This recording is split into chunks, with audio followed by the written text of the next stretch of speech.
All right, good morning, everybody. Today is pretty much where the rubber meets the road with federalism. Last time we talked about how federalism is that separation between the sovereignty with the state being partially sovereign and the federal government being partially sovereign. We also talked about the supremacy clause, how that in the event of there being a conflict, the federal government is going to win. Today we're going to talk about kind of how this all happens. Here's our learning targets. We've got 5 things we're going to try to accomplish today. First, we want to distinguish between grants and mandates and explain what each of them does. We want to explain how the federal government influences states through spending powers. We want to define preemption and spot it in real discussions. We want to predict how interest groups and politicians choose where to fight. So what venue are they going to have for their different things? And then we want to kind of look at like what a federalism toolbox is, or a method you can apply to any policy. So last class was the map. Today is how people actually move power around the map.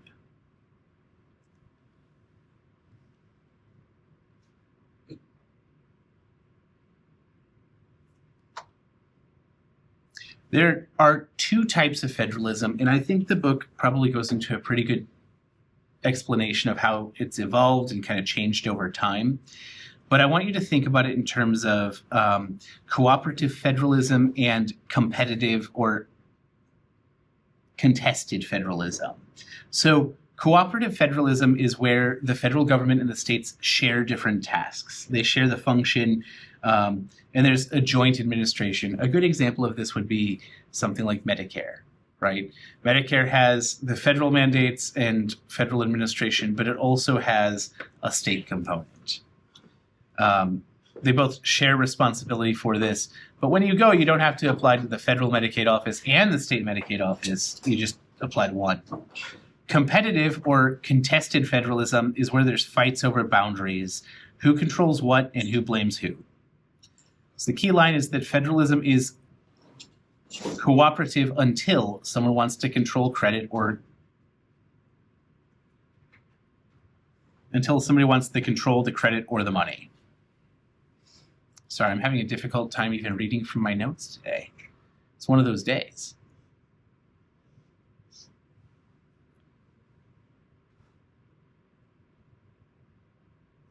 So fiscal federalism, or grants, is when the federal government is basically steering what people do with money. Grants are how the national government influences state policy without directly running everything. So we talked last time about what was the question? How the government can control what we do from education, but that's traditionally a state power, or why the drinking age is 21, even though there's not a federal mandate for the drinking age to be 21. This is where grants come into. These are categorical grants, money for specific purposes, and so they can have higher rules. So when you think about like the grants we get for transportation, this money can be spent on improving our highways, and because of that, our state has to meet certain requirements before we get that money. Block grants are a little bit different. Block grants are money for broader purposes, so the state has a lot of discretion on it. So there might be money from the federal government that is given to improve education, but how we use it, well, that's anybody's guess. It could be used on higher education like Lincoln University, or it could be used on elementary education or even adult education. The key is a block grant is going to have some real broad guardrails, and then whatever happens in between those guardrails is going to be okay. How do grants shape behaviors? Lots of times there's conditions attached. This is true. Do any of you guys do research here at Lincoln with other professors? Do you? You kind of, okay. If you do research, lots of times the grants you get to do research are going to have strings attached. They're going to have, everybody has to sign some sort of ethics policy, or the money can't be used for these certain things. And the federal government is the same way. when we talk about the strings that they can attach, this could be anything. Lots of times there are prohibitions or there are mandates that say you have to have this kind of law or you can't use the money for this sort of thing. Matching requirements, a lot of times states must contribute too. This could be a straight 50-50 match. If you give $1, the federal government will give $1. It could, however, be something much, much broader, like if you give $1, the federal government will give $10. But lots of times there's some requirement that some kind of money comes in. Next, there's reporting and compliance rules. So you have to be able to account for where the money goes, and you have to be able to send that back to the state. I just remembered I wanted to talk about the Senate and what's going on there, and we'll get to that in just a minute. I apologize. But let me get through this chunk. And then finally, there's incentives. States accept money even when they dislike constraints. Why? Well, you look really good as a state legislature if you don't have to raise taxes. If you can do massive projects like build a new highway system, and it's not going to cost your taxpayers any more money. So even though they might not like the concession they have to give, they do actually end up accepting the money. Grants let the federal government shape policy by paying states to do it a certain way.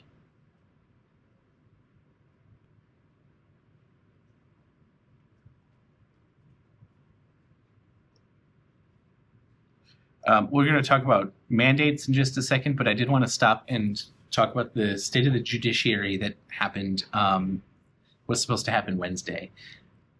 So this is fascinating drama that's going on in our state legislature. And the interesting thing is that very few Missourians kind of know what happens in Jefferson City, but our state legislature has kind of become a little bit like whiny children.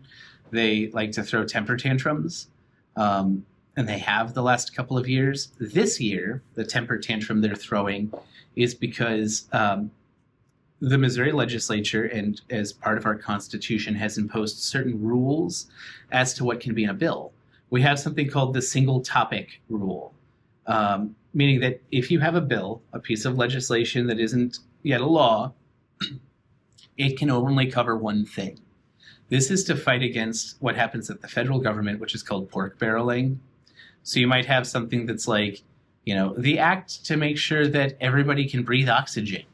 And, well, of course, we want people to get to breathe oxygen, but they're going to stick things on it like a community center in Idaho and gun rights for penguins. I don't know. I'm literally making stuff up. But the thing about it is they can put all kinds of different riders onto this bill so that when the thing actually gets passed, hundreds, if not thousands of things are done. A good example of this is when they do like an omnibus spending bill. So instead of sitting down approving the budget for this group and then that group, they will have a bill that covers like the entire federal budget at once. And the problem with that is it makes it really hard to debate, and it makes it really hard for the average citizen who's not in the Capitol building to be able to sit down and look at what's happening and say, this is something I'm passionate about, or this isn't something I care about at all. So we have that single topic rule. The other thing we have is that when you propose legislation in Missouri, it can't really change the purpose of the legislation. So if you propose a bill that is to make stop signs red, you can't then change it so that it's actually talking about the contents of tacos, for example. That would make no sense. It makes it very difficult to follow through the legislative process. And so Missouri, in what I think is a pretty cool thing, has enacted safeguards to prevent this sort of thing happening. They're in our Constitution. However, the legislature has been doing things to kind of cut corners. It gets down to the wire, and to pass some laws, they have been putting lots of things together or massively expanding the purpose of legislation. And when it comes to deciding whether or not that's going to be okay, lots of times it comes down to the judicial system. After all, the job of the judiciary is to interpret the laws in the context of the Constitution. So the Missouri courts, especially the Supreme Court, have been striking down over the last several years some of these things that have ballooned out of control. And the Senate doesn't like that. They've taken umbrage with the fact that the court has undone what they have done. And every year we have the State of the State, similar to the State of the Union, where the governor stands up in front of the Senate and the House and says, hey, here's what's going on. And every year we also have the State of the Judiciary in Missouri. I don't know if they do that federally. I've never heard of it. But in Missouri, the Chief Justice of the Supreme Court, real quick fun aside for the Chief Justice of the Supreme Court, all of them are judges. One of them is the Chief Justice, and they alternate, or they rotate. And so it's in order of seniority, and everybody serves 2 years, and then they move to the next one. And they just keep going down the list and down the list. They, on paper, vote on who the Chief Justice is, but they've had this tradition for like probably 100 years or something insane like that. And so they just keep doing it that way. So it's an honorary position, more or less. They've got some ceremonial powers and they've got some administrative duties as the Chief Justice. But more or less, they go over to the Capitol building, which is right across the street, and they say, hey, here's what's going on with the courts right now. Sounds good. Well, because of the fact that, this Senate bill had been overturned last week, they filibustered. So they were scheduled to go into a joint session where both the House and the Senate come together, and the Chief Justice was going to come over and make this speech. But the Senate, one of the senators stood up and started talking and was like, I'm not going to relinquish the floor, purposely to prevent the State of the Judiciary from occurring. So, again, it's one of these things where I'm not sure if they think this is like a political stunt where they're going to earn points with their constituents at home. The truth is that I'd say 99% of Missourians have absolutely no idea what happened Wednesday. And for those who do, they all live within a 5-minute commute to the Capitol building or work in the Capitol building, right? We know a lot more about what happens there because of our proximity to it. But this kind of thing happens pretty regularly now with the Missouri legislature. So last year, all the drama was that there's a group of senators and representatives who styled themselves the Freedom Caucus, and they were trying to prevent Governor Kehoe from confirming any of his appointees so that they could force movement on restricting the initiative petition process. We talked about that, have we not? Initiative petitions. We'll talk about it at some point. Restricting it's a bad idea because with like the Fourth Amendment, I always say the pendulum swings both ways. So if we do something that helps one side now, well, fast forward 10, 20, 30 years, that side might not have the same power they have. So if we change the rules, like in the Senate, in the US Senate, if we get rid of the filibuster, when the power shifts, the same people who got rid of the filibuster may regret doing that because now all of a sudden it's a tool that they don't have while they're in the minority. Anyway, does that answer your question about what happened or do you have more questions about it? I just heard there's a group trying to stop something from happening. So. Yeah, I appreciate you bringing it up because this is the sort of thing where we can see kind of the way that politics works and how those institutions can kind of change the outcome. I don't think I've hidden my feelings about this at all, and so I'll just double down and say that to a large extent, all of this is silly. Because, of course, the Supreme Court is going to say, but the Constitution says it was a unanimous decision. The majority of the court is conservative. This isn't a partisan thing. It's not a left versus right thing. It's that You just can't go doing things that you have a constitution that says you can't, much as you might like to. And so, we're going to protest this. Fine. Choose an issue that maybe actually has some merit to it. Maybe. I don't know.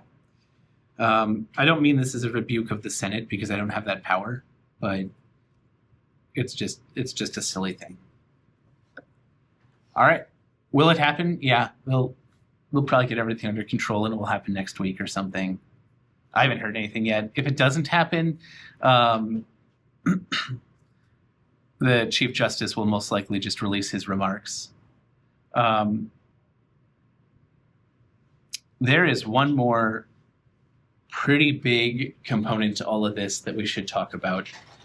There is a way of picking judges called the Missouri Plan. It's called the Missouri Plan because our state came up with it. And it is touted by most states as the best way of picking judges. So it doesn't make sense to a lot of people to elect judges. Why would it not make sense to elect a judge? You're accused of a crime. What? The majority would choose what side they want? Yeah, but also if you're accused of a crime and you're going before a judge and you have lots of things that would say maybe you don't belong in prison forever. You don't want a judge who has to worry about answering to voters in 6 months, sentencing you on that case. You want somebody that is going to be impartial, that is going to feel like the decisions I make are going to be judged on whether or not they're good decisions, not whether or not they're popular decisions. So the Missouri Plan works like this. There's a nonpartisan judicial nominating commission, and they're composed of a couple of lawyers and a couple of regular people, and the left versus right is balanced. And they are going to give a list for any judicial vacancy to the governor consisting of 3 candidates. And it almost always ends up being one from the left, one from the right, and one from whatever party the governor is. So because the governor gets to sway the composition just a little bit, because there's the balancing, except the governor gets one appointee. And so usually it ends up being right now, for the last, 20 years or so, it's been 2 conservatives and a liberal. And the governor gets to pick the person they want to send to the Senate for confirmation. And it almost always is going to be one of the conservatives. That's fine. We have somebody that we try to do it based on qualification rather than popularity. It's not a popular vote where you've got to go convince the mob that you're a good person. They're going to actually look at your resume and credentials and stuff like that.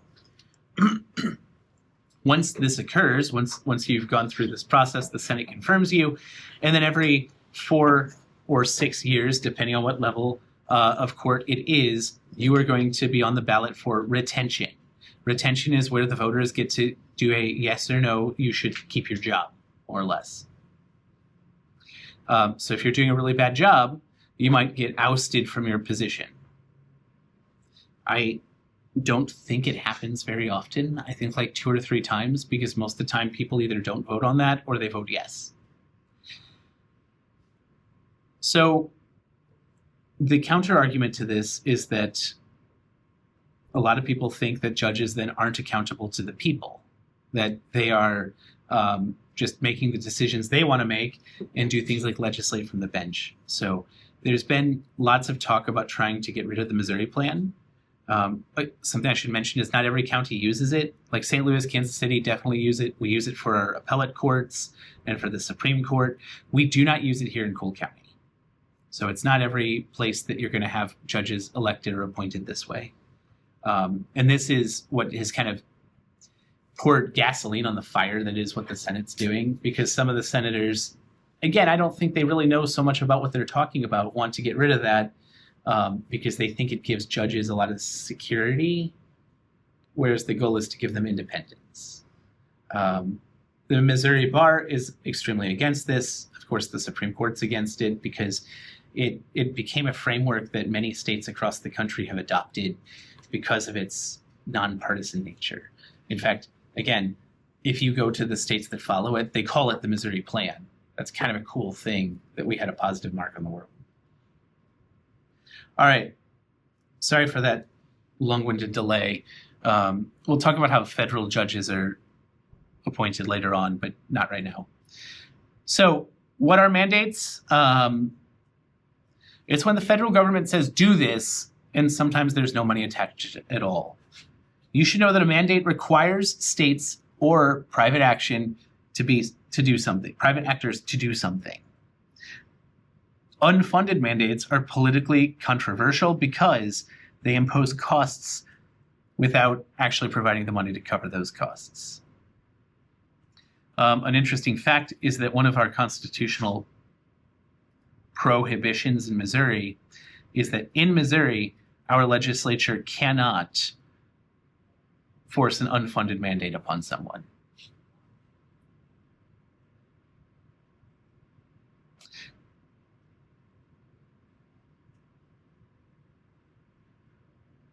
Come on, there we go. Mandates are commands, whereas grants are leverage. So grants are, the carrot, mandates are the stick.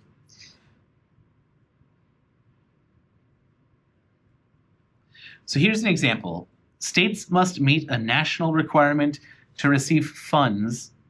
That's going to be a grant. However, if a state must follow a national standard regardless of funding, that's going to be a mandate.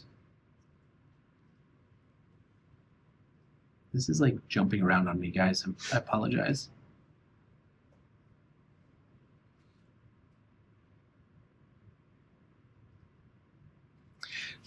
So I want to talk a little bit about preemption. Preemption is where federal law displaces or conflicts with state law. I'm going to give you three types that you can remember. The first is an express preemption. This is where Congress says states cannot regulate here. The second is a conflict preemption, where state law conflicts with federal law. And then the last is field preemption. Federal regulation is so dominant, it occupies the field. An express preemption could be, for example, what has happened with who is eligible to run for US president. The Supreme Court has basically said that the states don't have the power to say who's on the ballot for presidency. The conflict preemption, however, could be something like where we read when I talked about Lawrence versus Texas, where the right to privacy prevents the state from regulating what happens between consenting adults in a bedroom. That case happened in 2005, I believe, but Missouri had on their books until 2017 a law making homosexual activity a misdemeanor. So this is a conflict. The federal law preempts the state law, and so while it was on the books, nobody was charged with it. And then a field preemption. Federal regulation is so dominant, it occupies the field. We can think about this in terms of like the Environmental Protection Agency. States can certainly have their own things that kind of deal with the EPA. However, with all the regulations that exist federally, it's very hard for the states to do anything in this area. Preemption answers when Washington has spoken. Can a state do something different? Yes. I know you said we were talking about like federal and state law. You said one had like the upper hand. Mm-hmm. Yeah. It's like, do they abide by like the same laws though? For the most part, yes. The thing about this that becomes interesting is as a legislature, you care a lot about this. As a lawyer, you care a lot about this. As a U.S. citizen, it becomes a little bit trickier because for you, the law is the law, right? If you're walking down the street, it doesn't really matter to you whether it's illegal from the state level or a federal level. And so the answer is that both usually apply. Most of the time, citizens are going to interact with people at the lowest level, right? If you are driving through Jefferson City and you're speeding, you're going to get a ticket, and that ticket is going to send you to city court. It's municipal court. That's not a federal offense. That's potentially a state offense, but most likely you're going to be at the lowest level. If you're on the highway, well, that's all of a sudden a state thing. You're going to popped by the highway patrol, and all of a sudden that's a state case. And so you're going to go to the Associate Circuit Court in Cole County rather than the city court. If you commit a federal offense, which again is something you have to abide by, you're going to go to the federal courts. So, but as you look at it, for the most part, there are some conflicts that exist, but those conflicts are going to be things that I don't think most people would be aware of. There are some things that become really weird. So, for example, in Missouri, it's legal to smoke marijuana. Let's say you're in downtown St. Louis, and you've got your joint, and you're just Snoop Dogging it up and puff and passing it, and you all of a sudden cross onto the grounds of the arch. Well, you can get arrested and charged with a federal offense because that's federal land. And so even though it's in the state of Missouri, and Missouri's saying that it's legal to do this, under the federal law, it's still a crime. It's a misdemeanor. There's like a fine, but it's still a crime. Does that answer your question? Or yeah. So it becomes really complicated at times, but most of the time, from the standpoint of the citizen, it's fine.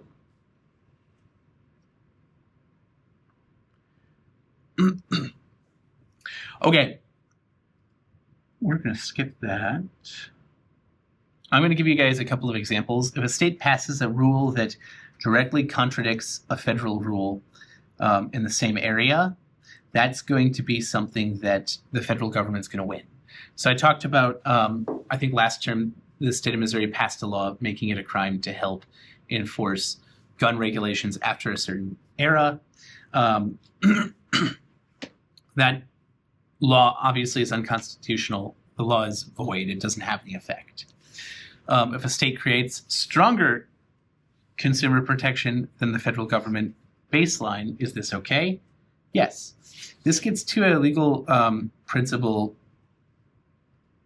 that basically you have crimes and rights under the law. And a crime is going to be narrowly construed. So if you don't know if you're guilty of it or not, then you're probably not guilty. So, for example, they might say it's a crime to hit a child with a stick longer than a certain length, or longer than like the forearm of the child or something.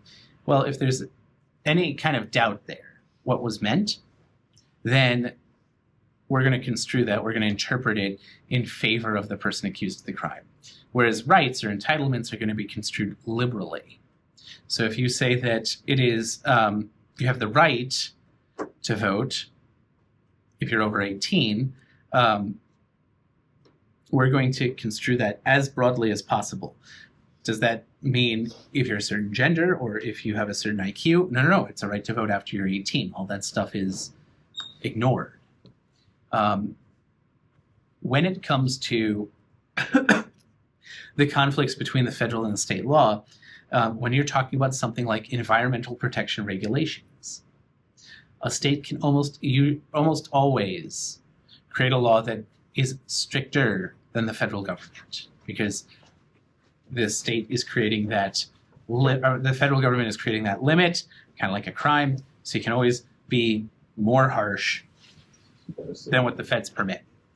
On the flip side, if it were talking about a civil right, you can almost always protect more people than the federal government protects. So it kind of creates this baseline that you have to be above or below depending on the type of grant that it is. Now, if a federal agency issues a regulation, a state passes a law aiming to nullify it, who's going to win?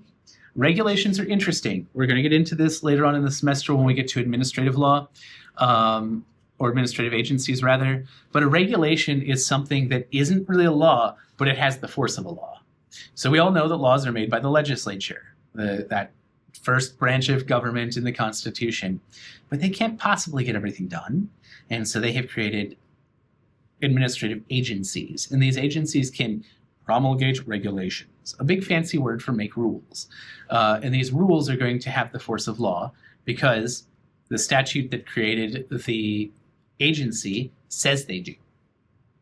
So if the EPA passes a rule and Missouri's like, haha, joke's on you, we're going to pass a law saying we don't have to follow your rule, wrong. You have to follow the regulation.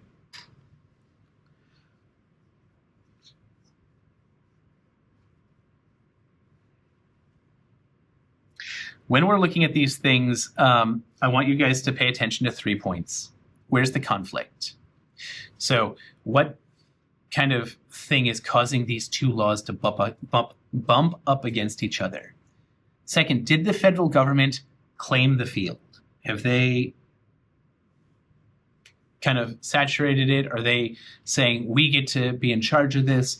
And then last is, who has incentives to litigate this sort of thing? Who wants to fight about it? Because this gets into strategies like venue shopping. Venue shopping is where you choose where the fight's going to be. Lots of times, for example, if you want to sue somebody in the state of Missouri, you want to get a more liberal county for that lawsuit. If you want to, for example, claim that a drug has made everybody sick, you're going to probably get more money from somewhere like St. Louis City than you are for a place like Cole County. People are going to tend to be more liberal or tend to be more in line with the people. So lawyers will be very strategic about selecting what judge they have, where the case is going to be heard, things like that. The exact same thing happens when we're talking about where we're going to fight about different legislative things. So groups choose to fight at the level where they have the best chance to win. For example, if we want to ban books, if we think that the book Night, because it has a passage that says something about sex, is a book that children shouldn't read, despite its historical significance. Most of you here have probably read it. We might take that fight up at the local school board. Obviously, this is the sort of thing that if the government were to ban it at a higher level, they'd get tons of pushback about freedom of speech, but it might fly under the radar with a local school board. Conversely, if we wanted to say that prayer is permissible in schools, that's kind of a fight for the state legislature. If we have something that says that, yeah, you can have a school prayer or something, and we do that at the state level, it becomes harder for local school boards to fight back against that. The United States Congress, so the House and Senate collectively are called the Congress. That's another avenue you can choose to fight. This would make it a global sort of thing across the United States. You could also have fights in the courts, and then you could also try and have these fights with administrative agencies. Federalism gives multiple doors into policy. If you can't win through one door, you can try another. Accountability problems. This is a consequence of this because federalism makes it harder for voters to know who to credit or blame. Was a state law, federal law, agency rule, or a court decision the thing that's causing the problems? If we look, for example, at minimum wage, there's a federal minimum wage. So is the federal government to blame if working minimum wage you don't have enough money? There's also a state minimum wage. So is the state to blame if you don't have enough money?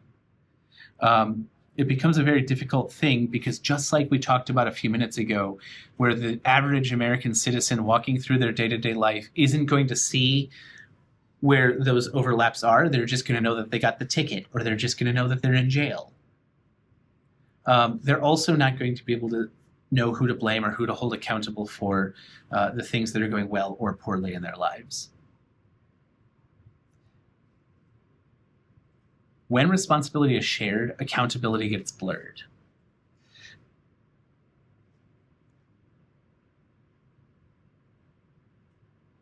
We're going to skip this for now.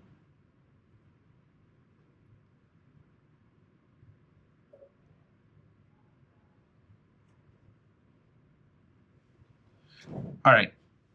So guys, this has been a whole bunch of information just kind of talking about the organization of our government. And I want to allow a little bit of time for some questions, because next week we're going to move into civil liberties and rights.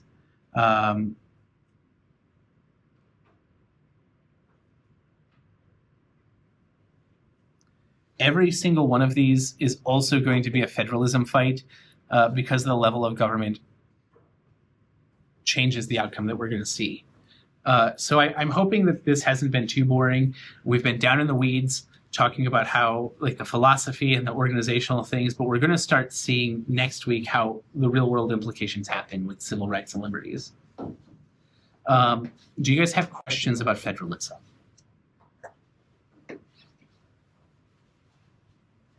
All right, because this has been a short week, I am not assigning any participation assignment for this week. I do want to make a quick note for those of you at home and those of you who have not been attending the in-person class. According to YouTube, because it tracks things like this,